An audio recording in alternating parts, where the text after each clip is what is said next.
Hello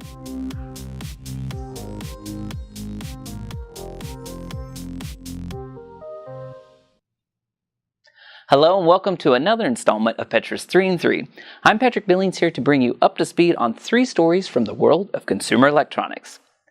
Men and women may not be from different planets, but they do have somewhat different preferences when it comes to technology. That's according to the results of a U.S. government study recently reported by Computer World. Among the findings, around 50 million women used a tablet or e-reader last year compared to only 39 million men. But on the flip side of the gender divide, men show something of a preference for smart TVs or similar devices by a margin of 10 million. The survey also looked at the ever-growing Internet of Things and found that its reach has extended to 7% of Internet users 15 and up.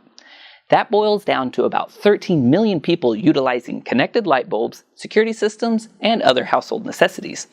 The data also analyzed device usage by age, education, and other demographics. Well, aside from statistics, another way to gauge the biggest trends in consumer technology is by looking at gatherings and conventions.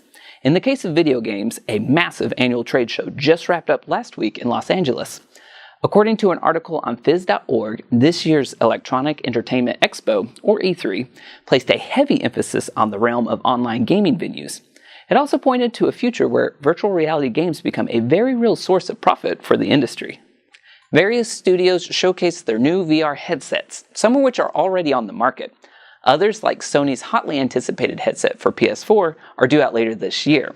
As if that weren't enough to make gamers' mouths water, the company announced that the new technology would support more than 50 games, including fresh takes on the Resident Evil, Star Wars, and Batman series. But of course, Sony isn't the only player in the VR market. Samsung's Gear VR headset has been generating a lot of buzz. Not to mention some praise from one of the biggest names in consumer tech history.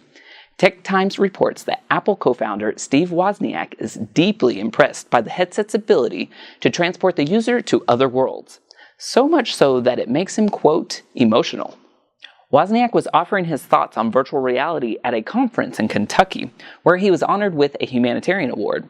His remarks just go to show that, even when it comes to arch rivals like Apple and Samsung, progress is what matters most of all. Thanks for watching this week's 3 in 3. Be sure to come back next week for more industry headlines.